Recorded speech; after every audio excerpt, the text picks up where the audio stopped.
Hey everyone, Mr. MC here. This is a guide for Dragon Trail Seaside with the Toyota GR Supra racing concept, and let's get this started by mentioning that we're under racing soft tires, brake balance is at +1 or 1 to the rear, and Seaside is pretty much home turf for the Toyota GR Supra racing concept, as this track has a lot of high-speed sections and high-speed corners, which is what the Supra is excellent at. But anyways, bring us up towards the right.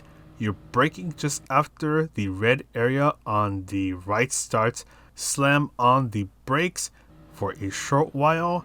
Ease off the brakes as you turn in, making your way down to second gear. And do lots of throttle control as you make your way back up to third gear. Just doing a little lift off of throttle to let the car turn in a bit more. This right turn can easily be taken flat out. Bring yourself towards the left and brake when the grass on the left is just about to start. So brake hard for a short while. You can briefly go down to first gear for a bit more rotation, but go into second gear and smoothly get on the throttle. Bring yourself towards the right and you can brake just after you pass this orange barrier that is on the right, and use just a little bit of your braking power. You're trying to fine tune the car's direction and then get on the throttle as soon as you can.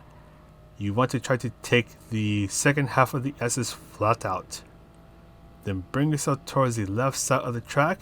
You're braking just as the curb on the left starts, so this is at the 150 meter board. Brake as much as you can for a short while. Slowly ease off of the brakes as you turn in. Just be a little careful on the throttle so you don't get too much wheel spin. Now here comes the chicane of death. This first chicane can be taken flat out. But for the chicane of death, you want to start to turn in just as you pass the digital flag that is on the right, or the marshal stand, whichever one you want to choose. And you want to do a little lift off of throttle. You want to try to take the chicane of death in as straight of a line as possible. It is possible to actually take the whole chicane flat out, but you have to be precise in your timing. But bring yourself towards the left if you haven't done so yet. Brake before you reach the 100 meter board. Brake a little bit earlier than I do so you don't miss the apex. You want to try to get as close as you can to the curves, and just carefully get on the throttle as you make your way out of the final turn. But that is pretty much it for the lap guide. Let's go ahead and take a look at the strategies. And yeah, 134.9. I was pretty happy about that. But anyways, moving on over to the race strategies. We're doing 12 laps here at Dragon Trail Seaside with the Group 3 cars. And this was also in a lobby race, by the way. So just to clear up any sort of confusion. But anyways, fuel is a ×2, so fuel is not an issue at all. But the tire wear is a ×6, and tire wear is a bit of an issue. It's actually a bit towards the higher side for Dragon Trail Seaside. The racing soft and medium tires are available, and both tires are required, so make sure you use both tire compounds so you don't get a 1-minute penalty after the race ends.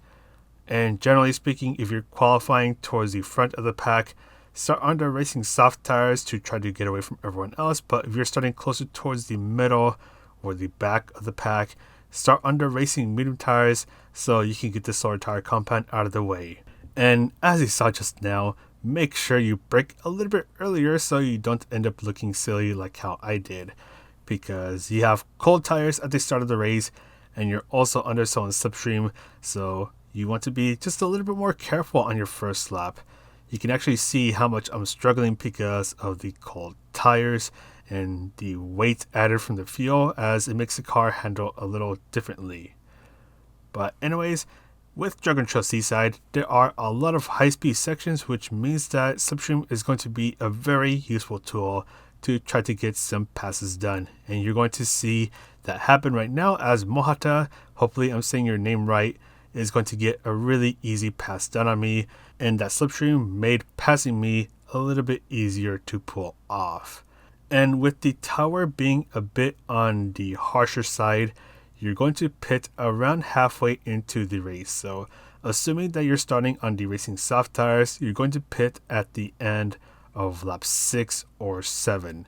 And especially with a car like the Supra is not that kind on its tires, so you may end up pitting exactly halfway into the race, so at the end of lap 6.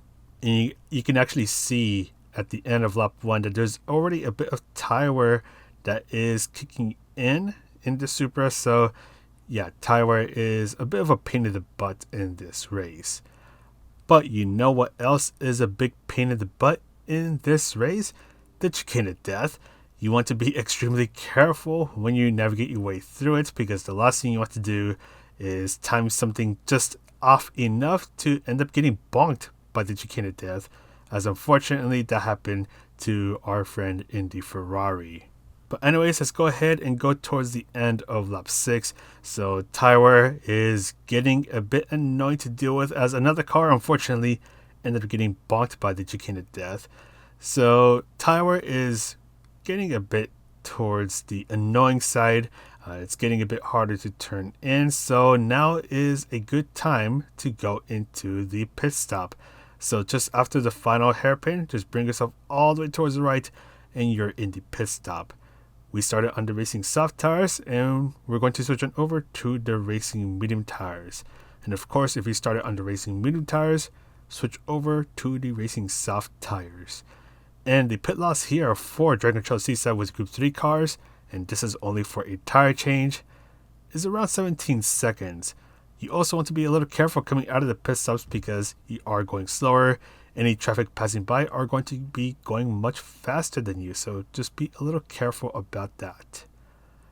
But let's go ahead and go towards the end of the race. Yeah, tire wear is a bit of a pain in the butt. You want to be careful with that tire wear. It can be easy to end up sliding around or end up understeering, especially if there's a chicane of death right in front of you. You just want to be a little careful with that kind of stuff.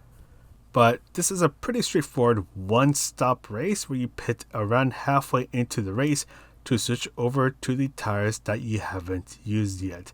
And undercuts can always be useful, but just be aware that if you try to do an undercut, the longer second stint will result in more tire wear, so you want to be careful about that. And this daily race C is going to be around 20 minutes long, so slightly longer than your usual daily race C.